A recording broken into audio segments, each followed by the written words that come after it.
Hola, muy buenas. Vamos a continuación a hablar del concepto de carácter de esfuerzo y aclarar cómo ajustar la intensidad, ¿vale? Un poco ya más entrando en materia, cómo lo haríamos y seguramente voy a resolver algunas de las dudas que se os han planteado. Mirad, hace pues bastante tiempo, bastantes años, antes lo que se hacía es te decían, tienes que hacer 6 repeticiones al 50% de tu repetición máxima, ¿vale?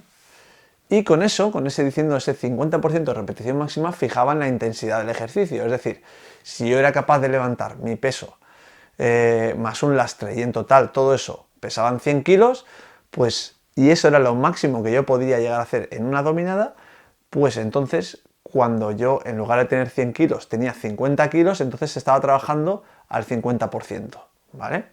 Entonces, esa forma de ajustar la intensidad, pues se vio que no era muy práctica, porque claro, yo hoy puedo hacer, lastrarme 100 kilos, o sea, en total 100 kilos, ¿vale?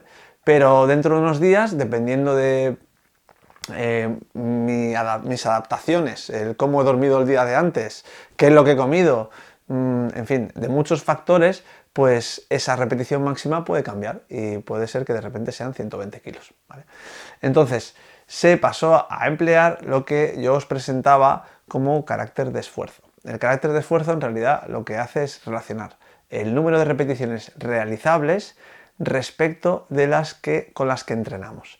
De esta forma lo que hacemos es pues ajustar la intensidad o la dificultad del ejercicio. Y es, digamos, más fácil y más dinámico de ajustar que no tenerme que hacer una prueba de esfuerzo máximo al fallo cada vez que... Y recordad que el fallo en esta repetición máxima era con una única repetición, que era una barbaridad. O sea, la intensidad a la que tengo que someter a mi organismo para hacer eso es increíble. Bueno, con el consiguiente, pues, posibilidades de hacerme daño, de lesionarme. Bueno, luego comentaros que yo he utilizado esta nomenclatura, ¿vale? En el que lo que hay entre paréntesis es el número o el margen de repeticiones hasta el fallo. Es decir, aquí las repeticiones realizables serían 16, 12 más 4, pero entreno con 12, ¿vale? Y yo determino la cantidad de lastre que me pongo, por ejemplo, a hacer dominadas, pues para poder llegar a la 16ª repetición al fallo. Pues bueno, que sepáis que en la literatura muchas veces, o por lo menos Gonzalo Vadillo se encuentra esta otra nomenclatura, que este sería el número de repeticiones realizables y este el número de repeticiones con el que entreno, ¿vale? Para que sepáis, luego distingamos esto.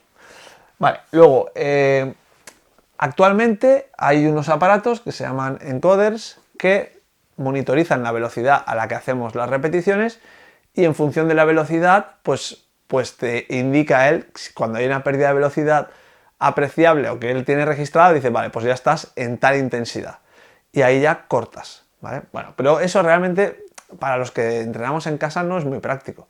Pues el aparato este valdrá un dinero y tengo que colocarlo encima de un trípode o qué sé yo. Yo la verdad que no tengo experiencia, ¿eh? Pero no me parece práctico, o sea, y el sistema este de carácter de esfuerzo funciona muy bien. Os dejo una cita de Gonzalo Vadillo en la que se comenta que el entrenamiento de la fuerza, cuanto más relevante y más exigente sea, tanto más rigor en el control de las cargas tengo que realizar. ¿Y qué se refiere al control de las cargas? Bueno, pues en nuestro caso, para los ejercicios tal como los hemos planteado o tal como os los voy a plantear en tutoriales próximos, el control de las cargas se hace sobre todo a partir de la intensidad, porque el resto de parámetros que definen la carga o el estímulo del ejercicio están prefijados. Entonces, hablando del control de la intensidad, fijaros en una cosa. A mí me interesará, ¿cuándo un ejercicio es más relevante? Pues cuanto más transferente sea. ¿Qué quiere decir que sea transferente? Es que ese ejercicio luego me va a proporcionar mejoras en mi deporte, que es la escalada. Por ejemplo, mucho más transferente son las dominadas que no, por ejemplo, ejercitar los músculos de los interóseos, ¿vale? Porque está claro, para escalar me hacen falta hacer más dominadas, mientras que el interóseo es un músculo, en este caso, cuando estoy hablando de abrir los dedos, ¿vale? De separarlos. pues en ese caso es un ejercicio pues, que no me va a facilitar escalar más. Entonces, en esos casos, en aquellos ejercicios que sean muy transferentes y que a mí me interesen mucho, por eso hablo aquí de mis objetivos, que además se ajusten a mis objetivos, pues voy a dedicar una sesión, en una sesión me voy a dedicar concretamente a determinar qué lastre me hace falta para hacer 16 dominadas, ¿vale? Entonces ahí le voy a dedicar bastante tiempo. Y al contrario, aquellas cosas o aquellos ejercicios que no me resulten importantes, pues no lo voy a hacer con tanta precisión, sino que va a ser a lo mejor algo más intuitivo, en el que aproximadamente, ¿vale? Porque si voy a hacer muchos ejercicios, perdería mucho tiempo haciendo este ajuste de la intensidad. Y luego también resaltar que habrá ejercicios que yo os he puesto ahí en la tabla esa que os presentaré, que a mí me parecen menos importantes que otros, pero que esto depende de vuestras necesidades personales. Por ejemplo, el tríceps, para una persona que escala placa, pues no es un músculo muy importante, es más bien un músculo compensatorio, antagónico, que sí que hay que trabajar, pero tampoco hace falta ser muy rigurosos en ese ajuste de la carga o de la intensidad. Pero si, por ejemplo, tú haces bloque y los bloques te hace falta mantelar y en esos mantels muchas veces fallas, pues oye, te interesa mucho mejorar esa fuerza de tríceps, porque claro, es un gesto en el que claramente la musculatura del tríceps interviene de forma pues muy importante. Bien, entonces yo he dedicado una sesión para ajustar ese lastre y ahora resulta que de una sesión a la siguiente, pongamos que las 16 repeticiones, la última sesión las hacía con 5 kilos, llegando al fallo, ¿vale? Supongamos, y en la siguiente sesión resulta que yo puedo llegar a hacer 16 dominadas, pero esta vez con 10 kilos. Entonces, oye, ¿qué hago? ¿Ajusto el lastre entre sesiones? Es decir, ¿actualizo ese lastre que con el que puedo llegar a hacer ahora 16 repeticiones o no lo ajusto? ¿Me quedo con el del comienzo? ¿Está clara la idea? Es decir, de sesión a sesión, ¿voy a actualizar ese lastre o no lo voy a actualizar? Los entrenadores, por ejemplo, que yo conozco, que se dedican a entrenar a escaladores nobles, no lo recomiendan. ¿Por qué? Porque los escaladores nobles con muy poquito ya, digamos, entrenan, es decir, generan adaptaciones.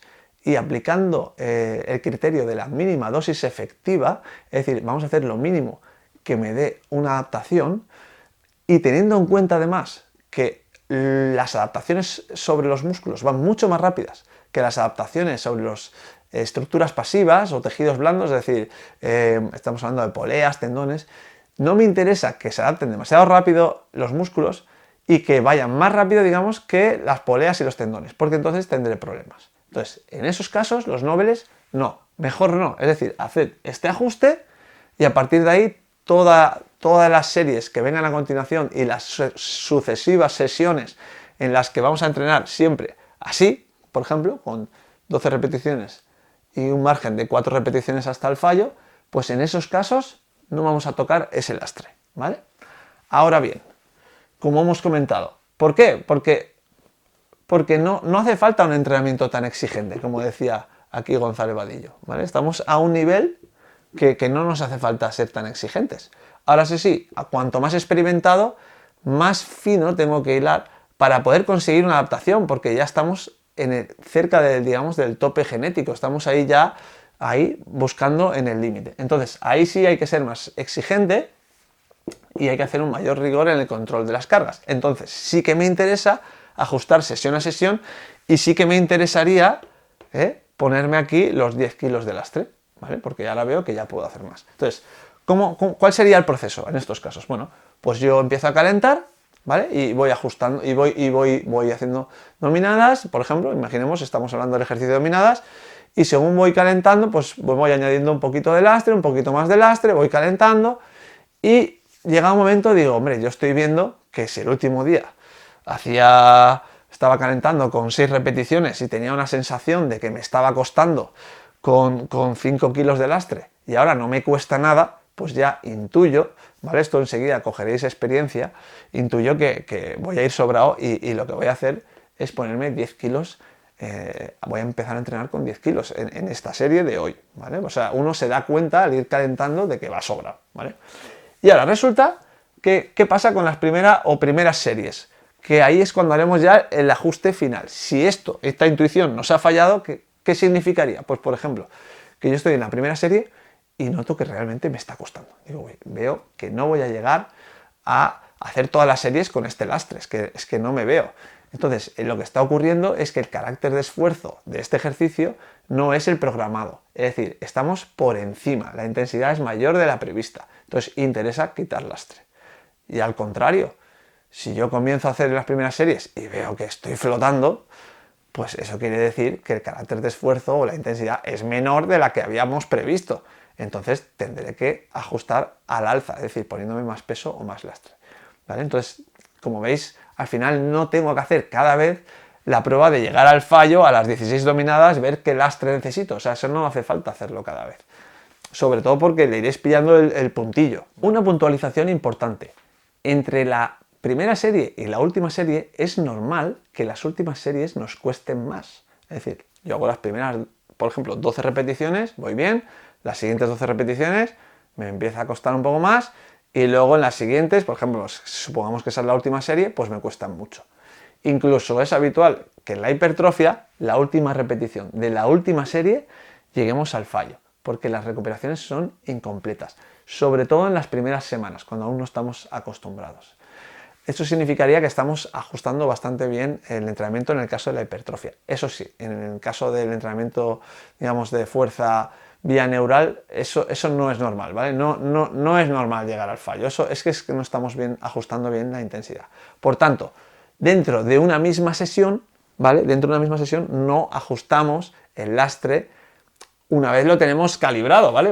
Es decir, después de la primera serie, cuando yo he hecho ese ajuste, ¿vale? Pues a partir de ahí ya no se cambia, porque es normal que me cueste más adelante. En cuanto a la detección del fallo muscular, ¿vale? Es importante tener claro cuándo llega el fallo muscular, porque eso determinará el lastre que me coloco, ¿no?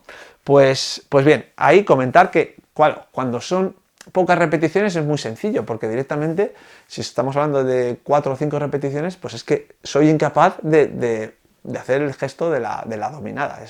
Cuando tengo mucho lastre, mucha intensidad, no puedo. Ahora bien, y además se nota también porque baja mucho la velocidad, pero bueno, en el caso de que sean muchas repeticiones ya es un poco más, es más difícil, ¿no? Darse cuenta de cuándo se produce el fallo, y por eso yo os proponía cuando hay una bajada notoria de la velocidad, ¿vale? También daros cuenta de que en esas últimas repeticiones, cuando estamos cerca del fallo, también lo podemos detectar porque se desvirtúa el gesto. Es decir, la técnica de ejecución cambia. ¿Por qué? Porque los músculos que son, digamos, más importantes y que están implicados en realizar esa tracción no pueden.